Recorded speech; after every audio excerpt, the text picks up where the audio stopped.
Oke, makasih Pak Endo. Oke, sebelum kita membangun tangki septik, ada beberapa kegiatan yang harus kita lakukan, yaitu pengamatan ataupun pengukuran di lapangan. Ketersediaan lahan pasti menjadi faktor nantinya, karena nggak mungkin kita akan membangun sesuatu tapi lahannya tidak tersedia. Oke, terus lokasi jamban, kamar mandi, dan dapur. Ini tentu harus kita petakan di mana posisinya, nanti di mana nanti unit yang akan tangki septik yang akan kita bangun. Kalau seandainya kita nanti yang tadi sudah disampaikan Pak Endo, nanti sistemnya tercampur, berarti nanti juga akan kita tentukan juga di mana letak kamar mandinya dan letak dapurnya. Nanti di mana nanti akan kita bangun grass trapnya dan di mana nanti kontrolnya akan kita bangun dan di mana nanti akan kita letakkan tangki septiknya. Terus lokasi air bersih dan drainase ini menjadi hal juga yang harus kita perhatikan. Drainase adalah karena tadi itu dari gambar sebelumnya itu drainase adalah tempat menerimanya efluen dari tangki septik dan pengolahan lanjutan yang akan kita buang. Terus kondisi tanah dan muka air tanah ini menjadi faktor penentu juga. Ada tanah yang gampang, tanah yang labil, ada tanah yang stabil. Muka air tanah juga akan menjadi penentu juga. Nanti apakah unit pengolahan lanjutan yang akan kita gunakan? Kalau air tanah itu dangkal, tidak akan cocok kita pilih untuk unit pengolahan lanjutannya adalah sumur resapan atau bidang resapan. Mungkin akan kita pilih aflofilter atau taman sanita. Terus perpipaan existing juga harus menjadi pertimbangan kita juga. Kadangkala kalau seandainya rumah tersebut udah punya jamban, tetapi rumah tersebut langsung membuang air limbahnya ke saluran drainase sekitarnya, itu pasti nggak benar. Makanya nanti kita harus melihat di mana sih letak perpipaan existingnya, terus nanti bagaimana posisinya dan berapa sih kedalamannya. Itu harus menjadi pertimbangan kita juga. Yang pasti adalah sebelum kita melakukan pembangunan harus kita lakukan dulu pengukurannya, baik itu panjangnya untuk kita menentukan berapa sih material yang akan kita gunakan. Terus berapa sih beda tingginya? Beda tinggi ini juga berhubungan dengan berapa sih galian yang akan kita buat gitu. Oke, kalau bagusnya adalah di bagian paling depan, Pak. Itu paling gampang, paling depan. Dan itu gampang juga nantinya, seandainya nanti salah satu perawatan kita adalah untuk penyedotan berkala. Makanya kalau di depan itu lebih gampang sekali. Kalau di belakang sangat susah untuk perawatan ke depannya, Pak. Oke, kita lanjut ya, Pak. Ya, oke. Oke, sebelum kita membangun, tentu kita juga bisa minimal menghitung sederhana lah. Berapa sih kapasitas dari tangki septik yang akan kita buat? Berapa sih panjang, lebar, dan tingginya? Jadi dasarnya adalah kita tentukan juga dulu berapa sih jiwa yang akan menempati rumah tersebut gitu. Terus berapa sih misalnya di sana akan ditempati oleh 5 orang. Terus kita hitung ini sistemnya terpisah atau tercampur. Yang disampaikan Pak Endo tadi. Kalau seandainya terpisah, berarti kan yang akan kita hitung adalah air untuk pengelontornya aja. Jadi pengelontor di jambannya aja. Itu yang harus kita tentukan. Biasanya itu antara 20 sampai 25 liter per orang per hari. Terus kita juga tentukan juga berapa sih rencana periode pengurasan yang akan kita desain. Nah, misalnya 2 sampai 3 tahun atau 3 tahun kita tetapkan atau 2 tahun kita tetapkan.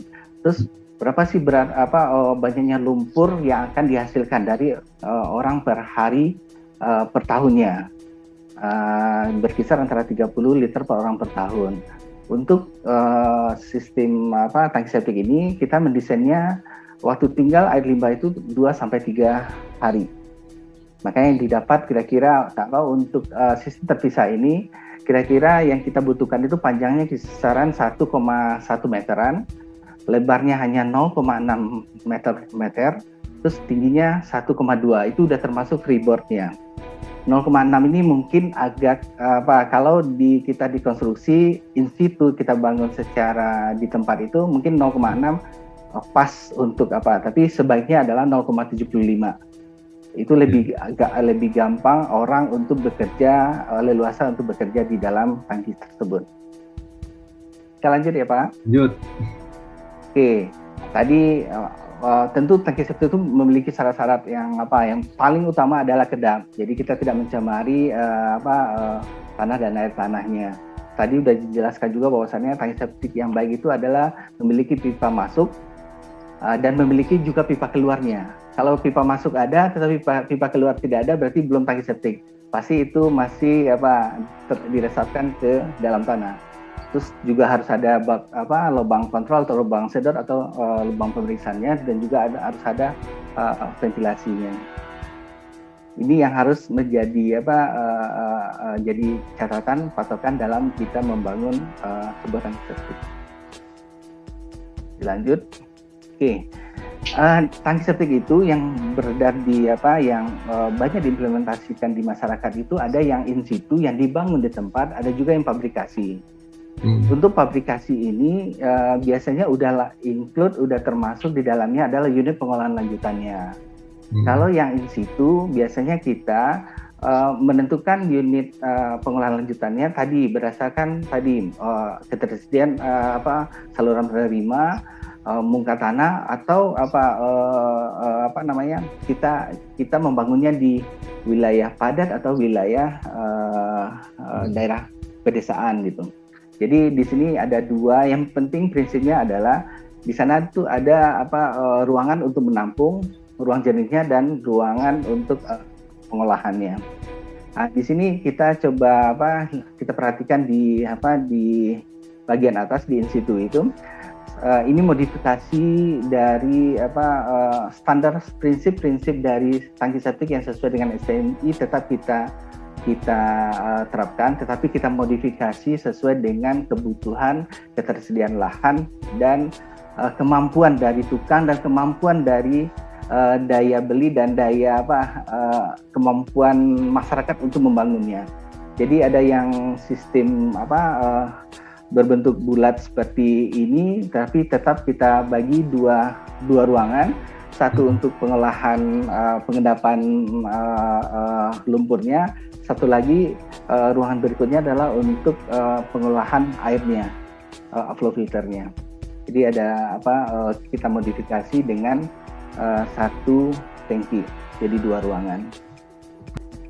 Gini, kalau yang bulat, daya tekan terhadap konstruksi tersebut pasti akan lebih kecil daripada yang bidang datar. Makanya dari sisi tekanan terhadap konstruksi tersebut. Terus satu lagi, sebenarnya kalau yang lebih panjang lebih bagus sebenarnya Pak. Tapi karena di lapangan tersebut itu penempatan itu banyak, misalnya hanya punya space sedikit, tapi risiko terhadap tekanan terhadap konstruksi tersebut terlalu besar. Misalnya di samping kanan kiri ada bangunan. Terus kalau kita gali terlalu panjang, itu risiko terhadap rubuh, longsor atau tekanan terhadap konstruksi akan lebih besar. Makanya kita coba memilih model yang bulat. Karena itu banyak pengusaha-pengusaha sanitasi yang beberapa tahun yang ke belakang ini udah mulai muncul, mereka punya molding sendiri Pak. Mereka udah punya molding, jadi dengan molding itu bisa lebih mempercepat proses pembangunannya.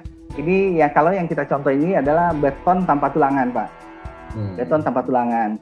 Makanya karena udah banyaknya para pengusaha ini punya molding tersebut, makanya kita sendiri punya cetakan sendiri. Jadi mereka udah punya modal lah. Nah, kita coba desainkan seperti ini. Kalau yang yang flow filter ini ya, yang tadi syaratnya adalah harus ada saluran penerimanya. Ini bisa kita terapkan di air tanah tinggi. Oke. Berikutnya adalah ini yang untuk air tanah rendah, tangki septik dengan sumur resapan.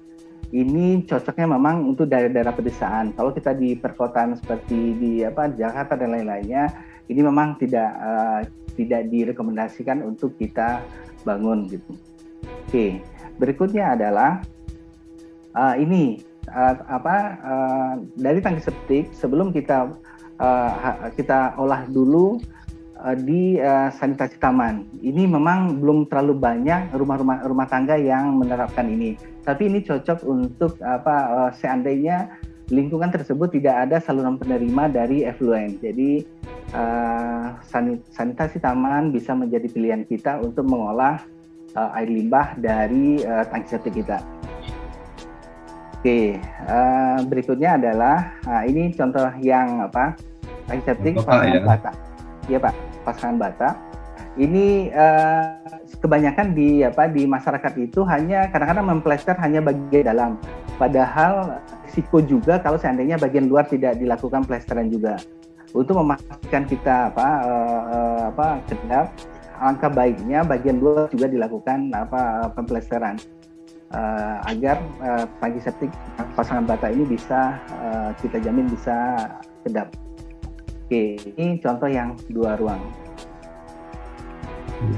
Berikutnya adalah ini yang tangki septik model kotak dari beton bertulang.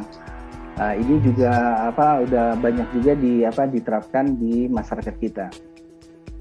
Oke. Ini sebelum tadi kita udah konstruksi tangki septiknya. Ya. Bagaimana cara pemasangannya? Ini yang harus menjadi perhatian bagi teman-teman pelaku di lapangan. Jadi kita harus prinsipnya harus kita jaga. Kemirian pemasangan pipa dari jamban sampai ke tangki septik itu berdasarkan SNI 2398/2017 itu dengan kemiringan 2%.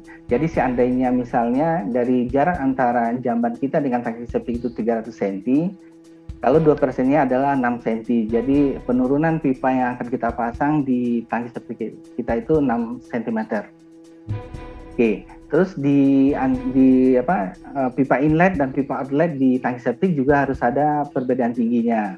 Itu berkisar antara 5 sampai 10 cm. Ini yang biasanya di lapangan para pelaku itu atau para tukang itu mensepelekan, Pak. Jadi kadang-kadang mereka nggak pernah ukur beda tingginya. Hanya pandangan mata, oke ini udah turun, mereka pasang gitu. Pas kita lakukan uji aliran, ternyata nggak bisa ngalir dari inlet ke outletnya. Nah ini yang harus menjadi perhatian saat kita membangun tangki septik.